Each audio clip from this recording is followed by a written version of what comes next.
Good morning all of you. Good morning. देखो आज का क्लास 8.2 पे आधारित होगा, क्योंकि पिछले क्लास में मैंने 8.1 का क्वेश्चंस बताया था। और आज का जो है सो बीजीय व्यंजक का गुणनफल हम लोग पढ़ेंगे। ठीक है, गुणनफल कैसे वेरिएबल को वेरिएबल के साथ करते हैं, कांस्टेंट को कांस्टेंट के साथ मल्टीप्लाई करते हैं।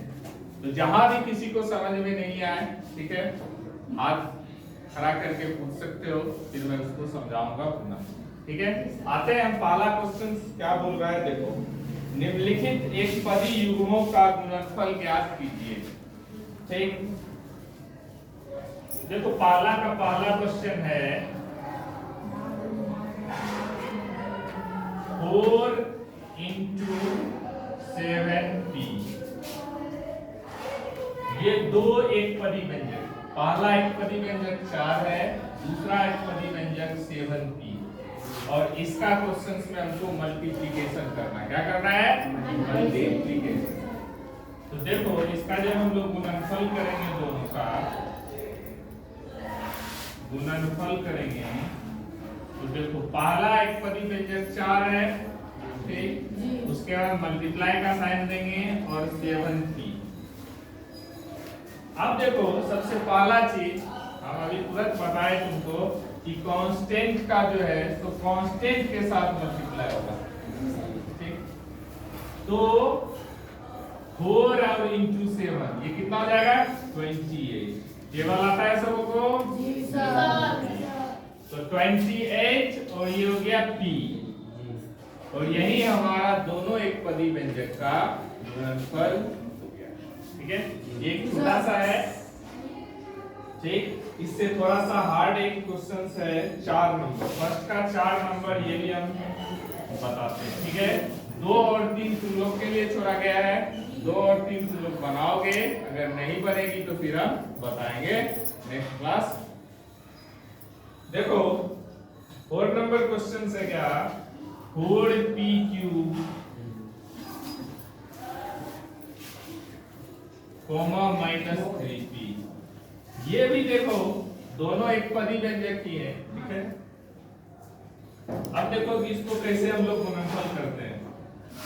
तो 4p³ पहले लिखेंगे, उसके बाद जो है सो माइनस 3p लिखेंगे और दोनों को मल्टीप्लाई करना। फिर हम वही काम करेंगे, उसी काम को दोहराएंगे।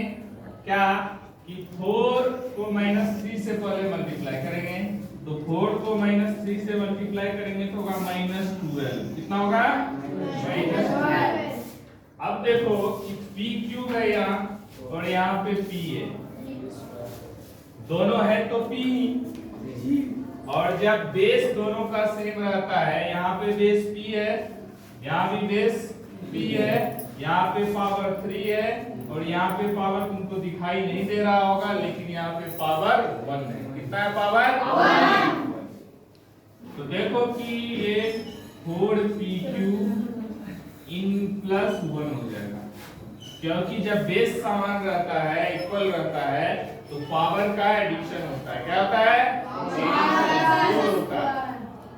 देखो अब क्या हो जाएगा, ये माइनस 12 p पर पावर 4। यही तुम्हारा आंसर हो जाएगा।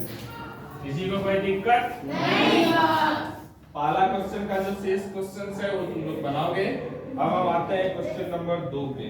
ठीक है, क्वेश्चन नंबर 2 देखो क्वेश्चन क्या बोल रहा है, पहले इस चीज को समझना है। पहले क्वेश्चन बोल रहा है कि निम्नलिखित एक पदी युग्मों के रूप में लंबाई एवं चौड़ाई रखने वाले आयतों का क्षेत्रफल ज्ञात कीजिए। हम लोग पिछले क्लास में पढ़े हुए हैं क्या, मेंसुरेशन। क्या पढ़े हुए हैं? मेंसुरेशन, जिसको क्षेत्रमिति भी हिंदी में बोला जाता है, जिसमें हम लोग आयत के विषय में पढ़े हुए थे कि आयत का क्षेत्रफल कैसे निकालेंगे, आयत का परिमाप कैसे निकालेंगे, आयत का विकर्ण कैसे निकालेंगे। बस अंतर सिर्फ इतनी सी है कि जो इसमें तुमको बीजीय व्यंजक के रूप में लंबाई दी होगी, बीजीय व्यंजक के रूप में चौड़ाई दी होगी, और जो भी हमारा फॉर्मूला उसमें लगता है, जैसे क्षेत्रफल इस क्वेश्चन में निकालने बोला जा रहा है। तो क्षेत्रफल का हम लोग फॉर्मूला जानते हैं क्या होता है, लंबाई गुना चौड़ाई होता है ये आयत का। ठीक, तो हम देखते हैं कि इसको मल्टीप्लाई कैसे करेंगे। है सिर्फ मल्टीप्लाई, लेकिन इसमें थोड़ा सा मेंसुरेशन का कंसेप्ट आ चुका है। ठीक है, तो हम लोग उसको देखते हैं। देखो 2 नंबर क्वेश्चन क्या होगा।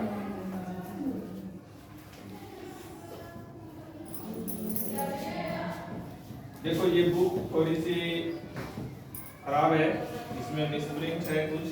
दूसरा बुक किसी के पास है, 2 नया वाला बुक है तो जी सर। इसमें क्वेश्चन में कुछ कटा कटा सा है। ठीक है, हाँ इसमें क्लियर है। देखो इसमें क्या क्या है। पहला में है क्या कि फर्स्ट का ब्रैकेट स्मॉल ब्रैकेट शुरू है, P इंटू Q है, यही 2 भुजा है। ठीक है, इसमें जो है सबसे पहले लंबाई हो गया, तो इसको हम लोग लिखेंगे लंबाई। आज क्या हो रहे हो तुम लोग, लंबाई इक्वल टू P यूनिट। क्या लिखेंगे, P यूनिट। ठीक, और चौड़ाई जो होगा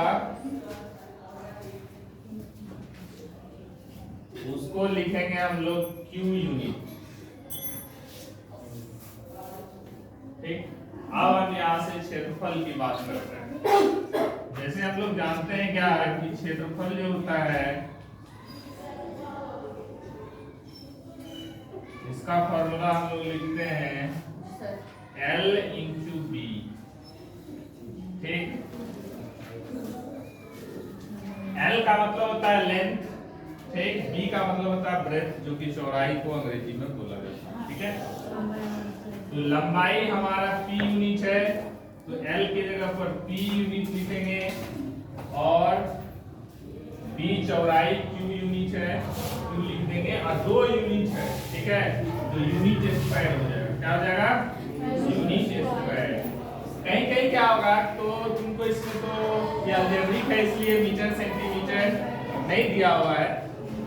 अधिकतर क्वेश्चंस में तुमको मीटर या सेंटीमीटर दिया रहेगा। ठीक है, या मिलीमीटर भी दिया रहेगा। ठीक है, तो उसको फिर कन्वर्ट करके हम लोग बना सकते हैं, या मीटर स्क्वायर भी लिख सकते हैं, सेंटीमीटर स्क्वायर भी लिख सकते हैं।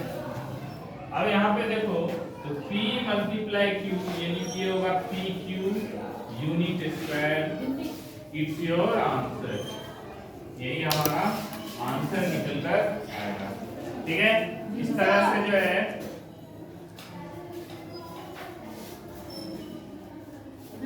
क्वेश्चन नंबर 3 देखो, 2 में सिर्फ ऐसा ही क्वेश्चन है, 3-4 को और उसको तुम लोग बना लोगे। और क्वेश्चन नंबर 3 की बात करते हैं। एक टेबल दिया हुआ है। ठीक है, एक टेबल जो दिया हुआ है, इस टेबल में एक पदी व्यंजक भी है और द्वितीय एक पदी व्यंजक, यानी कि एक टेबल के फॉर्म में देख सकते हो कि एक टेबल में सबसे ऊपर में लिखा गया है 2x - 5y 3x² - 4xy 7x² - 9x² और यहाँ लिखा हुआ है नीचे में 2x - 5y 3x² - 4xy 7x² - 9x²y²। देखो ये है क्या कि एक रो में है और एक कॉलम में व्यंजक। ठीक है, तो रो को कॉलम से गुना मल्टीप्लाई करके टेबल को फुलफिल करना है, एक एक करके हर एक टेबल को फुलफिल करना है। ठीक है, और ये मल्टीप्लाई है, सीधी सी बात है। देखते हैं हम लोग क्वेश्चन नंबर 3 में है, रो में सबसे पहले क्या है, हम एक टेबल बना रहे हैं जैसा क्वेश्चन में है। यहाँ पे 2x है, यहाँ पे -5y है, यहाँ पे 3x² है।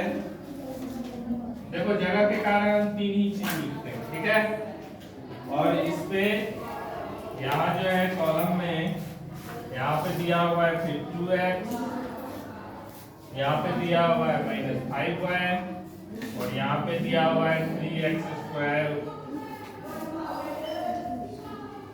और ये टेबल ऐसे बना हुआ है।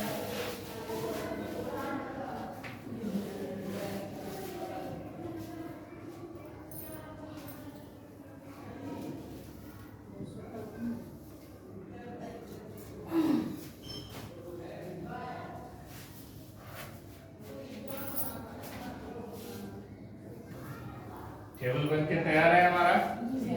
अब हमको करना क्या है, मल्टीप्लाई करके जो भी ब्लैंक है यहाँ यहाँ यहाँ यहाँ यहाँ यहाँ यहाँ यहाँ यहाँ इसको फुलफिल करना, ठीक है। तो इसको ऑरली मल्टीप्लाई कर सकते हैं। अगर तुम लोग को ऑरली मल्टीप्लाई करने में दिक्कत हो तो कहीं साइड में रफ कर सकते हैं, ठीक है। हम तुमको ऑरली करके दिखाते हैं क्योंकि आसान है, ऑरली कर लोगे। 2 into 2 4x into x square, तो ये हो गया 4x स्क्वायर वाला डब्बा। समझ में आ रहा है सबको? इसी 2x को फिर जो है सो -5 आगे देखो क्या कर रहे हो, 2x -5 हुआ है, ठीक। तो 2x को -5 से मल्टीप्लाई करेंगे तो हो जाएगा -10x हुआ है। किसी को जो दिक्कत हो तो हाथ खड़े कर सकते हो, ठीक है, पूछ सकते हो। 2x को फिर इस 3x स्क्वायर से मल्टीप्लाई करेंगे तो 3 2 जा हो गया 6 और यहाँ पे x into x स्क्वायर हो गया x क्यूब, यानी कि 6x क्यूब हो गया। अब देखो इसका कॉलम का सेकंड जो है 5y, 5y को 2x से मल्टीप्लाई करेंगे तो 5y into 2x हो जाएगा 10xy, ठीक। क्योंकि x अलग वेरिएबल है, y अलग वेरिएबल है, दोनों जुट नहीं सकता है, मल्टीप्लाई में आ सकता है, ठीक है। इसलिए x into y x square हो गया। -5 into -5 हम लोग को पता है कि 2 माइनस का मल्टीप्लाई होता है तो वह प्लस, तो 5y into 5 हो गया 25 और y into y हो गया y स्क्वायर। कोई दिक्कत? यहाँ पे देखो कि y का बेस समान था, y का बेस समान है और दोनों वेरिएबल एक ही था, इसलिए बेस समान होने के कारण पावर जुड़ करके y पे पावर 1 और y पर पावर 1 जुड़ के y पर पावर 2 हुआ।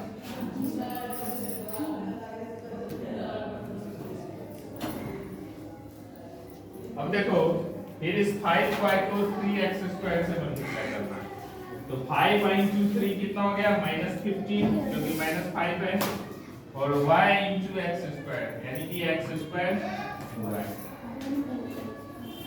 कहीं कहीं तुम लोगों को कंफ्यूजन होता है कि y पहले लिख दिए x स्क्वायर बाद में लिख दिए, ठीक है। ये देखो होता क्या है कि अल्फाबेटिकल सीक्वेंस, क्योंकि y से पहले x आता है इसलिए x स्क्वायर y लिखा जाता है, ठीक है।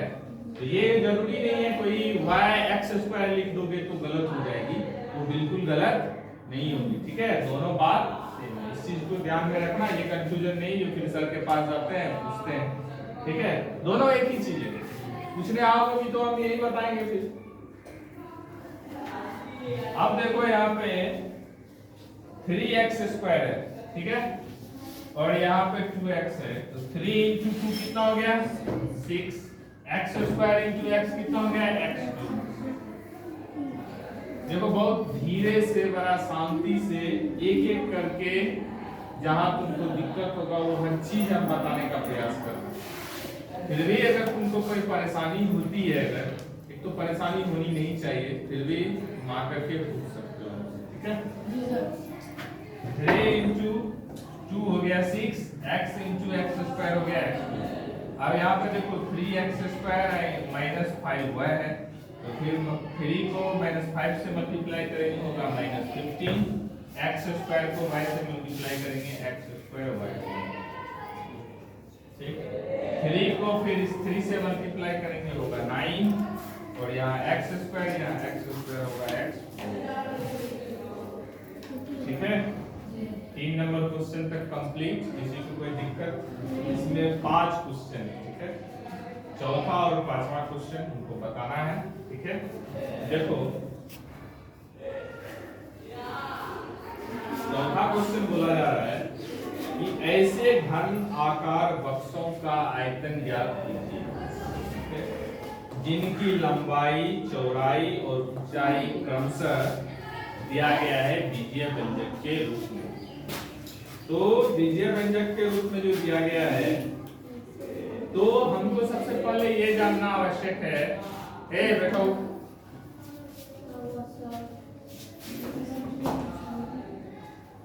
अब देखो X Y Y Z Z X ये भी है एक क्वेश्चन में 5a 3a स्क्वायर 7a4। तो पहला क्वेश्चन जो है वो देखो क्वेश्चन नंबर 4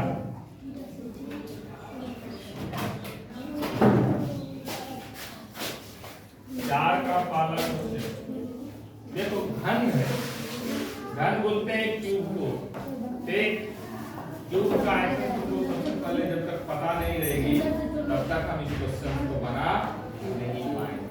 तो घन का आयतन जो है, तो घन का आयतन होता है लंबाई गुना चौड़ाई गुना ऊंचाई। 3 का मल्टीप्लाई है, 3 बीजीय व्यंजक को गुना करना है, क्वेश्चन हमारा बनके तैयार हो जाएगा। क्वेश्चन नंबर 4 देखो, सबसे पहले यहाँ लिख देते हैं माना कि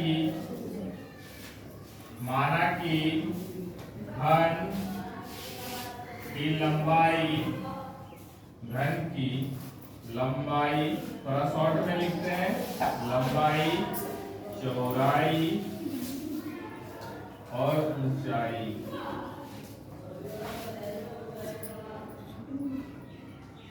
लंबाई दिया हुआ है तुमको 5a यूनिट,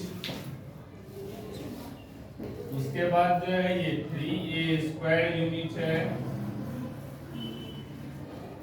और तुम्हारा 7a4 है इसकी हाइट।